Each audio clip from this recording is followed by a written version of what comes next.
কোনো অবজারভার টরভার নেই, কোনো অবজারভার মডেল তৃণমূল কংগ্রেসে নেই। আমাদের এখানে ভূমিপুত্রই রাজ করবে, সেই সুদূর ক্যানিং থেকে এসে এখানে নেতৃত্ব দেবে। এই কিছুদিন আগে রাজ্জাক খান মার্ডার হয়ে গেল, একটা ভালো ছেলে, তাদের আসামিরা আবার ছাড়া পেয়ে গেল। সুতরাং আমরা বাইরে কোনো নেতৃত্বকে এখানে রাজ করতে দেবো না।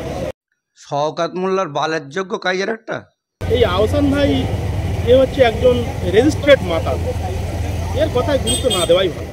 ভাঙড়ে নওশাদকে হারাবার জন্য যে কোনো একজনকে তুলবেন, এইটাই ওনার মাথায় খেলছে, এটাই উনি বলতে চাইছেন। তবে আশা করি আমার বংশের কোনো ছেলে ভাঙড়ে দাঁড়াবে না, কি বুঝলেন? হ্যাঁ, উনিও নিজেও পারবে না, যিনি বলছেন উনিও পারবে না, ওনার ক্ষমতা নেই। তো ফচকে কি আমার ভাইপো তো অল্প বয়স, কম, কি বুঝলেন না? বিধায়ক নওশাদ,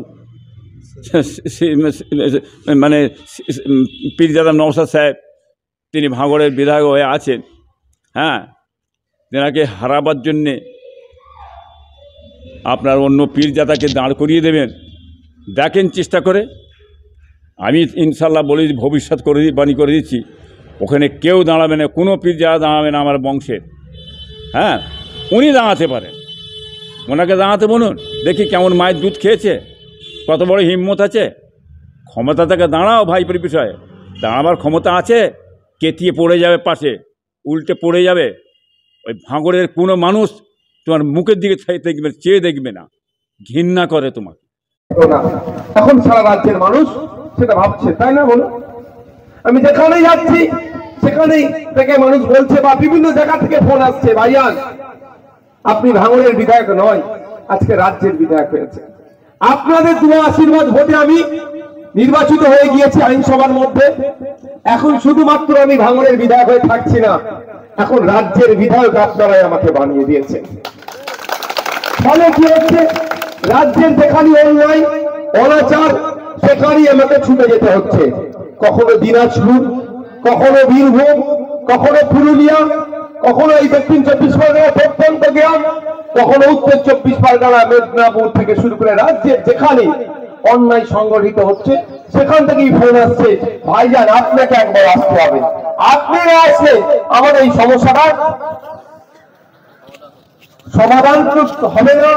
দ্বিতীয় কথা, সেই রকম ভাবে সরকার নড়ে চড়ে বসছে না। আমি আপনাদের একটা কথা বলি, ভাঙড়ের বিধায়কের, ভাঙড়ের মানুষের পাওয়ারটা কতটুকু একটু বলি।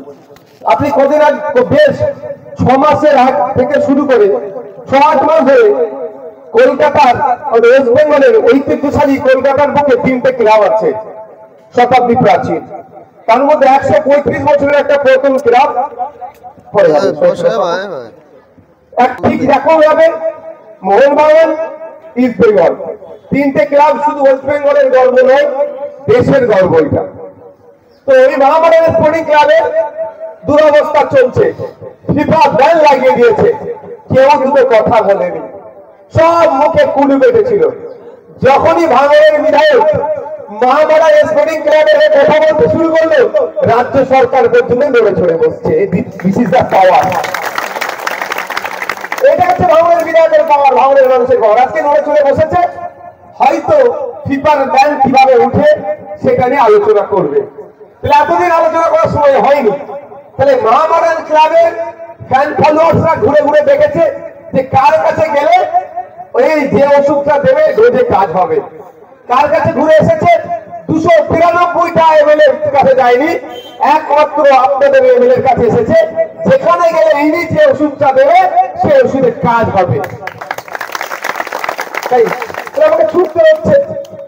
আমি যে সময় দিতে চেয়েছিলাম সেই সময় দিয়ে উঠতে পারিনি, আমি মর্মাহত ব্যথিত, কিন্তু সাথে সাথে আমি গর্বিত আপনাদের জন্য। আপনাদেরকে আমি স্যালুট জানাই। যখন তৃণমূল বিজেপি মিলে সারা রাজ্যের মানুষকে বোকা বানাতে শুরু করেছিল, কি বোকা বানাতে শুরু করেছিল? বিজেপি চলে আসবে, বিজেপিকে আটকাতে হবে, ভোটটা তৃণমূলকে দাও, এই গল্প শুনিয়েছিল না? তার বাইরে কি আপনারা কি করেছিলেন? যে বিজেপি তৃণমূল আমরা বুঝি না, আমাদের কণ্ঠ হয়ে আইনসভার মধ্যে যেতে হবে। আমাদের দুরবস্থার কথা বিধবা ভাতা পাচ্ছে না ঠিকঠাক, বার্ধক্য ভাতা পাচ্ছে না ঠিকঠাক। এই চামড়ার নামটা কি গো, লেদার কমপ্লেক্সে যে পানীয় জল থেকে বার হচ্ছে, যেটা বিষাক্ত পানি বার হচ্ছে, শোধন করে বার করছে না, খালে পড়ছে, এখানে ক্ষতিগ্রস্ত আমরা হচ্ছি। এখানকার কাঠের ব্রিজের দুরবস্থা, কংক্রিটের ব্রিজের দুরবস্থা, এখানে স্কুল চাই, কলেজ চাই, আপনার তারপরে রিঙ্গার চাই। এই যে সমস্যা চলছে এর কথা আইনসভার মধ্যে পৌঁছাতে হবে। তাই আমরা সংযুক্ত মোর্চা তথা আইএসএফ খামচিহ্নকে ভোট দিয়ে পাঠাবো। আজকে আপনারা যে কাজটা করেছেন সারা রাজ্যের মানুষ আজকে আপনাদেরকে ফলো করছে। আমি আপনাদের বলে যেতে পারি, আমি একজন বিধায়ক হিসাবে এখানে এসে বলছি, যে অ্যাটমসফিয়ার, যেই প্রভাব আমরা দেখছি, যদি সঠিকভাবে নির্বাচন করাতে পারে ইলেকশন কমিশন, সঠিকভাবে এই ব্যবস্থায় ভোট দিতে পারে, তাহলে সংযুক্ত মোর্চা তথা খামচিহ্ন আইনসভার মধ্যে একটা নয়, ডবল ডিজিটে পৌঁছে যাবে, মানুষ ভাগে পাঠাবে, কোন নকলিয়া সিগন্যাল আটকাতে পারবে না।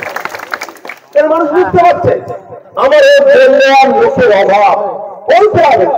দলিত আদিবাসী আজকে মার খাচ্ছে, তার সার্টিফিকেট তার ওই বন দলিত আদিবাসীকে দিয়ে দেওয়া হচ্ছে। আজকে মুসলিমদেরকে, সংখ্যালঘু মুসলমান যারা ওবিসি সার্টিফিকেট পাওয়ার দরকার পাচ্ছে, কিন্তু তার যে ইমপ্লিমেন্ট হওয়ার দরকার ছিল সেটাকে তারা ধ্বংস করে দিয়েছে। স্বাধীনতার পর থেকে নয়ন চড়াই উত্তরাই পার করে যতটুকু মুসলিম সম্প্রদায় তার শিক্ষার ক্ষেত্রে, চাকরির ক্ষেত্রে অর্জন করতে পেরেছিল, এই মমতা ব্যানার্জি সরকার এবং যা করল ওবিসি নতুন লিস্টের নামে ৭৫ বছরের চড়াই উত্তরায় যেটা হয়েছিল সেটাকে ধ্বংস করে দিল। যদি না আমার সজাগ হয়, এর বিরুদ্ধে না কথা বলি। তাই মানুষ চাইছে জনগণের জনপ্রতিনিধি আরো বাড়বে। আমি আশা করছি আগামী নির্বাচনে খামচিহ্ন বিধানসভার মধ্যে ডবল ডিজিটে পৌঁছাবে। আমি একজন এখানে বিধায়ক হিসাবে, এবং তোমরা বসো, পিছনে মায়ের আছে, মা একটু বাপ একটু সরে আসেন না, ভলেন্টিয়ার কারা আছে একটু দেখো না, পিছন দিকে যারা হচ্ছে অসুবিধা হচ্ছে তো তাদের। আমি একজন বিধায়ক হিসাবে এখানে উপস্থিত হয়েছি, এটা আমার জনসংযোগ। আমি এখানে যদি সভা করতাম লোকে লোকারণ্য হয়ে যেত, কিন্তু আমি এই সভা করার পক্ষপাতী না। কেন? আমি সভা করি কিন্তু জনসংযোগ তো ভালো এখানে করছি, এই বুথে চলে আসছে, এই পাড়াতে আসছি কেন? এই পাড়ায় একজন মাঠে কাজ করছে, পুকুরে মাছ হচ্ছে, মা আমার একজন কলতলায় বাসন আসছে, সে এসে তার বিধায়ককে তার সমস্যার কথা বলার সুযোগ পাবে। আমি যদি আমার অফিস মাঝের আইতে আছে, সে অফিসে যদি প্রতি সপ্তাহে এসে বসি আর বলে দিই যে সকাল 9টা থেকে সন্ধ্যা পর্যন্ত আমি অফিসে আছি, যার যে দরকার আসবেন সমাধান হবে, সবাই পৌঁছাতে পারবে? এক নম্বর কথা, পৌঁছাতে পারবে না, কারণ বয়স্করা মায়েরা সবাই পৌঁছাতে পারবে না। দ্বিতীয় কথা, ওখানে পৌঁছাতে গেলে গাড়ি ভাড়া লাগবে, বাইকের তেল লাগবে, সময় লাগবে। ওই জন্য আমি কি করি, বুথে বুথে পৌঁছে যাই। ভোট দেওয়ার সময় তো আমরা বুথে বুথে পৌঁছে যাই না, কাকা জ্যাঠা মামা চাচা খালা মাসি পিসি ভোট দাও, আর ভোটটা নিয়ে গেলে অফিসে এসি রুমে বসে পা লড়াবো, ওটা বন্ধ করার জন্যই আমরা রাজনীতির ময়দানে এসেছি।